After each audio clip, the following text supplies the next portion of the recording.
Dan kayak kemungkinannya itu seolah-olah pemerintah itu menutupi kasus ini dan nggak mempublis secara detail, bahkan memasukkannya ke dalam file rahasia. Nah, di sini kita akan membahas secara detail teori-teori yang dipercayai masyarakat Rusia tentang apa yang sebenarnya menimpa rombongan pendaki Dyatlov ini.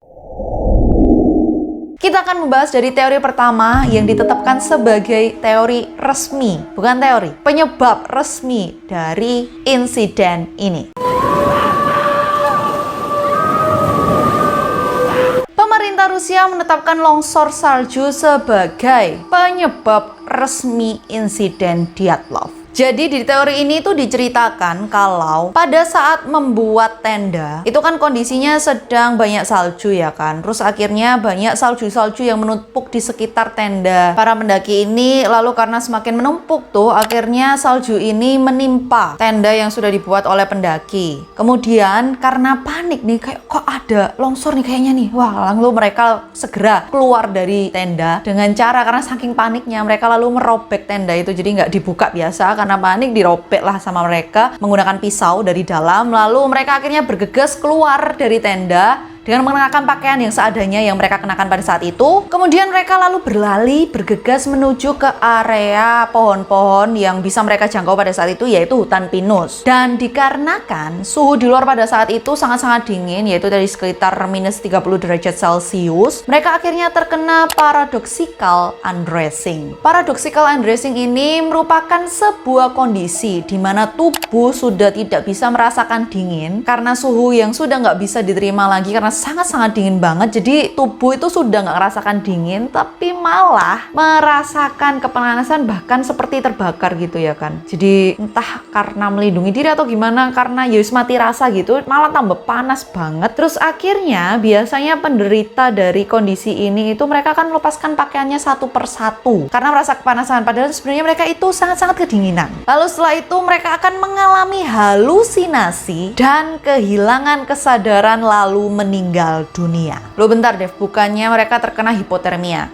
Jadi ya memang hipotermia itu ada kayak step-stepnya gitu. Kalau hipotermia biasa itu ya kayak kukunya menghitam gitu, membeku. Jadi kalau kalian tahu, aku sempat ada membahas di yang rally serum itu, karena mereka terkena hipotermia biasa itu ya kayak cuman menghitam doang. Tapi kalau sudah parah banget ya bisa kena paradoxical undressing ini dan ya bisa berakibat kematian juga gitu sih. Nah, kemudian di teori ini juga dipercayai kalau kedua orang pertama yang meninggal dunia karena efek dari paradoxical undressing ini adalah dua orang yang ada di pohon pinus. Kemudian tiga orang lainnya yang tadi ada Dyatlov juga itu berusaha untuk kembali ke tenda karena mereka ingin mengambil jaket-jaket mereka karena saking kedinginannya. Sedangkan keempat orang lainnya itu pergi ke tempat lain, jadi kayak mereka berpisah gitu untuk mencari lokasi di mana mereka bisa menghangatkan diri. Nah, sedangkan kejadian ini itu terjadi kira-kira mungkin di waktu malam hari. Jadi kan gak ada cahaya matahari dan juga gak ada cahaya untuk menunjukkan arah dan tujuannya mereka. Jadi membuat tiga orang yang menuju ke tenda ini itu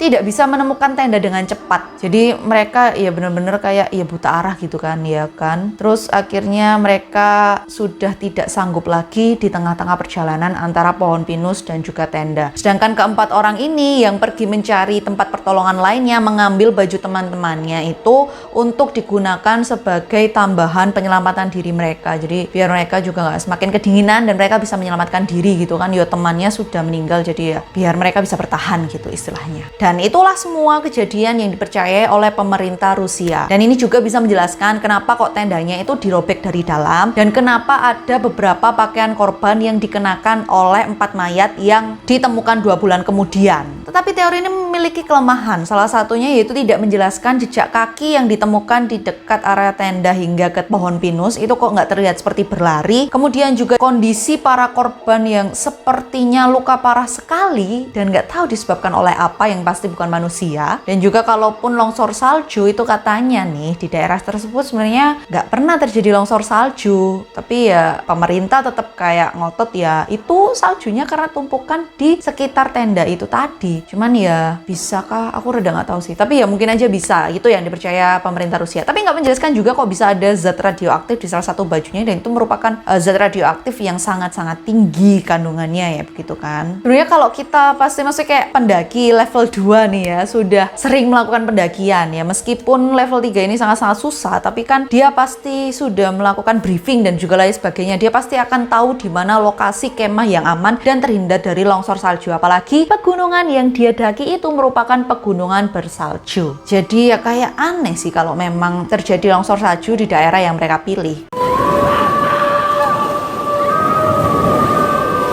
Teori yang kedua ini meyakini kalau adanya kemungkinan bahwa lokasi tempat perkemahan rombongan Dyatlov ini merupakan area uji coba misil pemerintah Rusia. Teori yang sudah berkembang ini dibantah tegas oleh pemerintah Rusia, dan mereka mengatakan kalau di daerah tersebut mereka tidak melakukan uji coba misil. Dan kalaupun mereka melakukan uji coba misil, itu mereka pasti akan punya catatan di daerah mana saja mereka melakukannya, dan hasilnya dan tujuannya itu untuk apa. Tetapi pemerintah Rusia bilang kalau mereka tidak memiliki catatan apapun di daerah tersebut, dan itu nggak mungkin kalau mereka melakukan uji coba misil di daerah tersebut. Dan ya bisa saja ini benar, karena kan kalau ditelisik tadi yang seperti dilakukan oleh para penyelamat dan juga penyelidik, mereka nggak menemukan zat radioaktif apapun di area tersebut, tapi mereka cuma menemukan di satu baju aja, yang tentunya kayak masih menjadi pertanyaan, kok bisa cuma di satu baju aja, tapi di daerah tersebut nggak ada sama sekali, ataupun di baju-baju lain juga nggak ada sama sekali. Kemudian kalaupun memang ada uji coba misil, pasti ada kerusakan-kerusakan tambahan lainnya, yaitu kayak bekas-bekas apa kayak lubang atau apa gitu, atau mungkin ada suara ledakan lainnya. Dan bisa aja nggak sih kalau memang mereka uji coba di situ malah membuat kayak longsor salju nggak sih? Ya kalian tahu kan kalau di pegunungan bersalju aja itu katanya kalau ledakan atau gentaan dikit aja itu bisa membuat longsor salju. Tapi kalau kalian menyimak tuh di video aku sebelumnya yang tentang pernyataan Yuri Yudin, yang dia juga bilang kalau dia menemukan barang-barang yang sepertinya bukan milik temannya, bahkan dia menemukan baju kemiliteran yang masih membuat tanda tanya, itu milik siapa dan kenapa bisa ada di situ berdampingan dengan milik teman-temannya, yang tentunya membuat netizen Rusia berasumsi kalau mungkin saja nih sebenarnya pihak kemiliteran Rusia itu sudah menemukan terlebih dahulu rombongan Dyatlov Pass ini, dan mereka menghilangkan beberapa bukti-bukti yang ada di lokasi kejadian,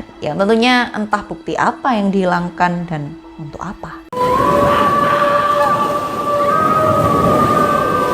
Teori yang ketiga ini mempercayai adanya keterlibatan makhluk legenda, yaitu Yeti. Kenapa kok aku sebutnya makhluk legenda? Karena sebenarnya keberadaan makhluk ini sendiri itu masih belum bisa diketahui apakah memang ada atau mungkin hanya ada di buku dongeng anak-anak atau di cerita misteri orang dewasa. Jadi nih ya, para netizennya Rusia ini percaya kalau kemungkinan kejadian ini itu adalah perbuatan dari Yeti. Dikarenakan kalau kita menelisik kondisi beberapa mayat yang ditemukan itu dalam kondisi yang sangat-sangat mengerikan atau banyak kerusakan, yang kayak rusuknya rusak lah, tengkoraknya hilang separuh lah, rusak lah, terus lidahnya juga rusak, bukan rusak sih, lebih tepatnya lepas malahan ya kan, hilang kemana nggak tahu kemana. Dan juga keputusan yang diberikan tim penyidik bahwa ini nggak mungkin kalau dilakukan oleh manusia, tetapi pasti dilakukan oleh sesuatu yang memiliki kekuatan lebih besar, karena korban ini sendiri kondisinya terlihat seperti korban tabrak lari mobil. Jadi kalau kita tahu Yeti itu digambarkan sebagai sesosok makhluk yang tinggi itu dan bisa berdiri tegak sama kayak manusia, terus seluruh tubuhnya itu ditutupi oleh bulu, dan dia memiliki kekuatan yang sangat-sangat besar.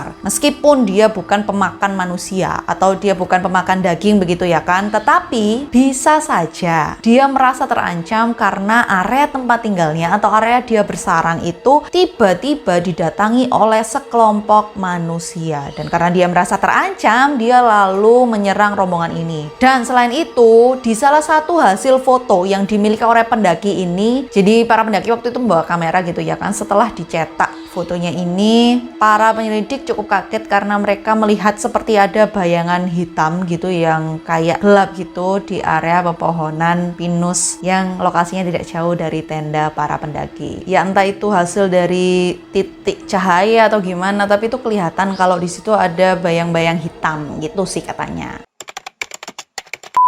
Dan mungkin teori ini juga bisa menjawab kenapa kok lokasi pohon tempat ditemukannya 2 orang rombongan Dyatlov ini, ranting-ranting pohonnya itu patah di sekitar 3-5 meteran dari bawah tanah yang seolah-olah mereka seperti menyelamatkan diri dari sesuatu. Jadi diasumsikan rombongan ini sedang di dalam tenda, mereka sedang makan bersama. Kemudian mereka mendengar suara yang seperti aneh, nggak tahu suara apa, yang mengerikan banget. Terus akhirnya mereka segera bergegas dari dalam tendanya, makanya mereka merobek tenda tersebut, lalu mereka keluar dengan mengendap-endap, yang menjelaskan tadi jejak kakinya bukan berlari tetapi mengendap-endap untuk menghindari suara mengerikan itu sadar kalau mereka ada di situ. Lalu mereka bersembunyi di area pepohonan pinus, dan kemudian karena saking dinginnya, karena mereka nggak membawa baju apapun, ya cuman maksudnya kayak baju hangat apapun, jaket apapun, mereka cuma mengenakan pakaian yang mereka kenakan saat itu. Mereka lalu kedinginan dan mereka membuat api unggun. Dan karena sesuatu hal itu menyadari mereka ada di situ, mereka lalu memanjat ke pohon. Terus habis gitu pohonnya patah. Mereka akhirnya berpencar untuk mengalihkan perhatian sesuatu hal yang menyeramkan itu, yang diyakini bahwa itu adalah Yeti. Tetapi karena kondisi cuacanya tidak mendukung, ya karena dingin banget kan di sana, mereka akhirnya kena hipotermia dan meninggal dunia. Dan akhirnya Yeti menyadari kehadiran mereka dan mengejar mereka. Lalu dia menemukan 4 orang yang terpisah dari rombongannya dan menyerang mereka. Tetapi ya membuat tanda tanya juga, karena ya masih nggak bisa dijelaskan yang tentang tadi zat radioaktif itu gimana ceritanya, kok bisa ada zat radioaktif, dan juga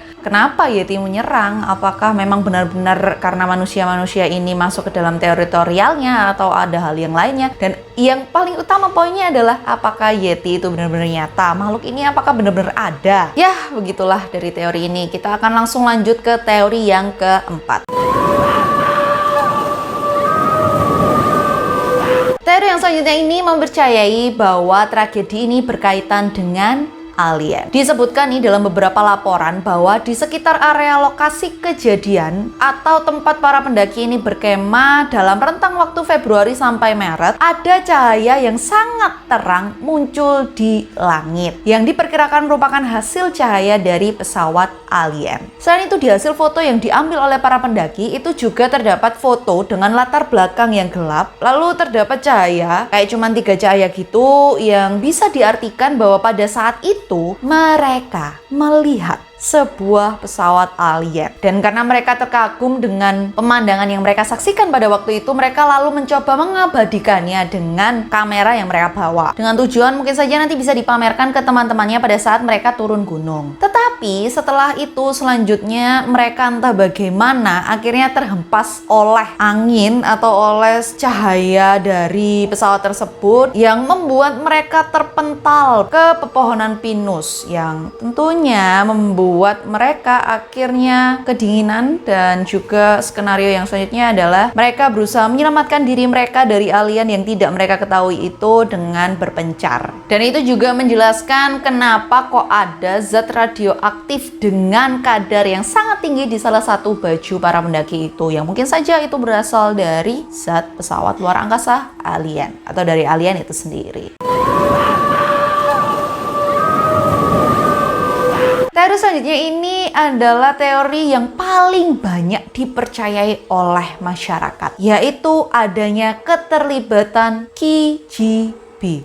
Dan para anggota ini kemungkinan dilenyapkan. Seperti yang aku singgung tadi di teori sebelumnya tentang pernyataan Yuri Yudin, atau di video aku yang pertama yang aku bilang Yuri Yudin itu sempat ngomong kalau ada beberapa barang yang sepertinya bukan milik teman-temannya. Bahkan ada juga satu baju yang terlihat seperti baju kemiliteran, dan ya nggak mungkin kalau teman-temannya punya baju seperti itu. Sehingga adanya kemungkinan kalau jangan-jangan nih intelijen Rusia nih ikut campur dalam hal ini. Nah, sebenarnya tidak berhenti di situ saja. Kalau kita cermati baik-baik dari awal cerita yang video aku pertama, itu aku menjelaskan dengan rinci tentang rentang usia dari ke-10 pendaki yang akan berangkat ke pegunungan Otorten, yang 9 dari antara pendaki ini berusia di rentang 20 sampai 24 tahun. Tetapi ada satu orang, yaitu Zolotaryov, atau yang biasa dikenal dengan nama Alexander. Dia memiliki usia 38 tahun. Yang tentunya sangat menonjol ya kan, kok bisa nih ada seseorang pria tua ya kan, ya nggak tua-tua banget, tapi rentang usianya itu hampir 15 tahun di antara 9 pendaki lainnya, yang tentunya nggak sebanding dengan 9 orang ini. Bukan dalam artian tentang skillnya ya kan, tapi tentang ya ini orangnya udah beda generasi gitu ya kan, kok bisa tiba-tiba gabung ke 9 orang ini, kenapa nih? Apakah ada sesuatu hal nih ya kan? Terus nih dari beberapa sumber itu mengatakan kalau bergabungnya Alexander ini, BTW aku manggilnya Alexander aja ya, soalnya kalau nama lengkapnya itu kayak susah banget ngomongnya ya kan. Dan dari beberapa sumber mengatakan kalau bergabungnya Alexander ini dalam ekspedisi kali ini merupakan permintaan tiba-tiba yang diberikan oleh pihak kampus kepada rombongan Dyatlov. Jadi entah bagaimana tuh ceritanya, sebelum mereka berangkat, pihak kampus tiba-tiba mengontak ke 9 orang ini, kemudian menambahkan 1 orang yang bernama Alexander ke dalam rombongan ini. Dan setelah diselidiki lebih lanjut, ternyata identitas Alexander ini merupakan seorang veteran dari Perang Dunia Kedua. Mulai rada mencurigakan ya kan. Kalau kita melihat nih dari latar belakang Alexander dan juga rentang usianya yang cukup sangat jauh, beberapa orang mulai meyakini jangan-jangan nih identitas sebenarnya dari Alexander adalah salah seorang KGB. Apa sih Dev? KGB itu dari tadi kamu bilang KGB. Jadi kepanjangan dari KGB adalah Komitet Gosudovstvennoy Bezopasnotis, yang merupakan intelijennya Rusia atau sejenis CIA-nya Rusia, kayak gitulah. Jadi di teori ini diyakini kalau sebenarnya Alexander ini dikirim ke rombongannya Dyatlov untuk melakukan misi rahasia dengan menyamar bersama rombongan pendakian yang berusia 20 tahunan ini dan melakukan pertemuan rahasia di Gunung Salju. Pertemuan ini pun dikatakan merupakan pertemuan antara intelijen Rusia dengan salah satu intelijen lainnya, yang di sini disebutkan kalau yang ditemui adalah CIA atau kemungkinan besar adalah tentara bayaran yang dikirimkan oleh Amerika untuk melakukan entah negosiasi atau melakukan hal-hal lain untuk negara. Tetapi ternyata pertemuan ini tidak berjalan lancar, lalu akhirnya mereka dihabisi dengan cara dibuat seolah-olah kecelakaan. Dan yang lebih horornya dari teori ini mengatakan kalau bisa saja sebenarnya bukan pertemuan rahasia, tetapi ada kemungkinan juga kalau Alexander ini sebenarnya memancing rombongan ini untuk mengikuti skema jalur yang dimiliki oleh Alexander. Jadi kehadiran mereka di Gunung Kematian itu yang awal mulanya dikira kesasar tuh ya, sebenarnya nggak kesasar karena memang si Alexander ini mengarahkan rombongan ini untuk ke sana. Nah, untuk apakah itu? Ada kemungkinan bukan tentang pertemuan dengan intelijen lainnya, tetapi tentang uji coba senjata baru yang dimiliki oleh pemerintah. Nah, tapi tadi kan pemerintah Rusia bilang kalau mereka tidak melakukan uji coba misil, ya itu memang mereka tidak melakukan uji coba misil, tapi mereka mungkin melakukan uji coba senjata rahasia yang entah itu mungkin berbentuk orang manusia super gitu atau apa gitu yang bisa menghabisi semua rombongan ini dan membuatnya terlihat kecelakaan atau bagaimana begitu ya kan, itu yang diyakini di teori ini. Dan tentunya karena Alexander ini ditugaskan oleh pemerintah, ada kemungkinan kalau dia ini selamat, tidak meninggal dunia. Loh bentar Dev, kok bisa Alexander ini selamat? Kan tadi mayatnya ditemukan 9 orang dan termasuk Alexander salah satunya, gimana bisa Alexander itu selamat? Kan ya nggak mungkin. Itu yang mungkin kita pikirkan ya kan. Tetapi ternyata karena teori ini di tahun 2018, tepatnya di tanggal 12 April, jurnalis surat kabar tabloid Rusia yang bernama Komsomolskaya Pravda berinisiatif untuk melakukan penyelidikan ke mayat Alexander. Dan ternyata dari hasil penyelidikan tidak ditemukan kecocokan DNA dari mayat Alexander dengan kerabat-kerabatnya. Lalu salah satu ahli mengatakan kalau karakter luka mayat Alexander ini benar-benar terlihat seperti orang yang tertabrak mobil. Nah, selain itu, selain keanehan-keanehan ini, ternyata nama Zolotorev atau Alexander ini tidak ditemukan dalam daftar orang-orang yang dimakamkan di pemakaman Ivanoskoye, yang bisa saja memang Alexander ini masih hidup sampai saat ini, atau paling tidak dia masih hidup setelah kejadian ini berlalu karena dia sudah melakukan tugas yang diberikannya. Dan mungkin saja mayat Alexander yang ditaruh di sana itu bukan Alexander tapi orang lain yang memiliki kemiripan wajah dengan Alexander, karena waktu dilakukan pengecekan struktur wajah itu kok kayaknya mirip nih sama fotonya Alexander, jadi ya mungkin aja ini Alexander, padahal ya enggak juga ya kan, karena kan tes DNA aja nggak cocok. Tapi nggak tahu lagi, itu masih kayak dugaan-dugaan orang-orang gimana tuh. Tapi nih ya, Teori ini semakin diyakini dan dipercaya oleh banyak orang karena tindakan dari pemerintah yang seolah-olah langsung menganggap ini merupakan kasus kecelakaan biasa dan langsung menutup kasus ini dan memasukkannya ke dalam berkas-berkas rahasia negara. Yang tentunya sampai saat ini tidak diketahui sebenarnya senjata apa yang diuji coba oleh pemerintah itu. Apakah memang benar ada senjata? Apakah kalau iya nih ya, senjata itu bukan misil tentunya ya kan, karena daerah situ juga nggak hancur, dan bisa aja senjata ini memang mengandung radioaktif yang bisa jadi tertempel di salah satu baju korban Dyatlov ini. Makanya tadi ditemukan zat radioaktif. Dan kalaupun senjata rahasia ini merupakan manusia, apakah ini juga bisa menjelaskan bayangan hitam yang ada di pohon pinus yang difoto oleh rombongan ini, yang awalnya dikira Yeti tapi ternyata itu merupakan senjata rahasia Rusia yang disiapkan untuk menghabisi orang-orang ini. Tapi ya tetap aja teori ini masih ya dipertanyakan. Namanya juga gimana ya, Rusia sendiri juga merupakan negara yang tertutup, dan kalaupun dia memiliki senjata rahasia juga ya gimana tuh? Apakah ada mungkin nih manusia super yang memang disiapkan untuk melakukan penghabisan di tahun-tahun itu? Kita juga nggak tahu. Tapi ya itu yang dipercayai dari teori ini. Nah, kalau menurut kalian sendiri nih, bagaimana dari teori yang sudah aku sebutkan tadi? Apakah mungkin teori yang kelima ini terjadi? Tapi yang pasti karena adanya teori kelima ini, kalian perlu tahu ya kan, adanya teori kelima ini membuat para netizen Rusia ini mendesak pemerintah untuk menyelidiki kasus ini ya, meskipun pada akhirnya tetap berakhir di longsor salju yang teori pertama itu. Tapi kalau menurut kalian, apakah ada beberapa poin-poin yang aku lupakan atau ada beberapa poin-poin lainnya yang belum aku sebutkan dan itu merupakan hal paling penting dari kasus ini? Coba kalian sebutkan di bawah. Dan apa sih sebenarnya teori yang bisa kalian percayai dan lebih logis masuk akal? Kalian bisa komen aja di bawah. Dan sebelum aku mengakhiri, aku cuma menambahkan sedikit banget nih FYI aja buat kalian. Ada yang bilang juga kejadian yang menimpa ke 9 orang rombongan ini itu dikarenakan adanya kutukan dari warga setempat karena merasa bahwa rombongan ini cukup mengganggu atau melakukan hal yang tidak benar di mata orang-orang sekitar. Cuman ya itu masih dibantah karena kan biasanya katanya pihak pemerintah dan juga orang-orang yang biasanya bertanggung jawab dalam pendakian gitu ya kan, nggak mungkin kalau orang-orang sekitar ini menyerang pendaki ini. Tapi ya ada juga yang bilang bisa jadi.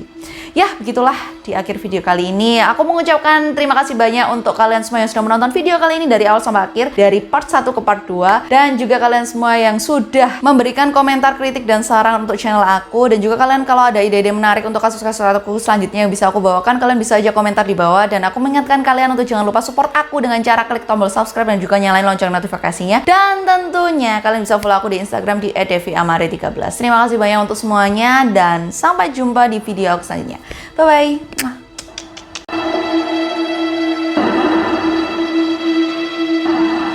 Membuat para netizen Korea lagi.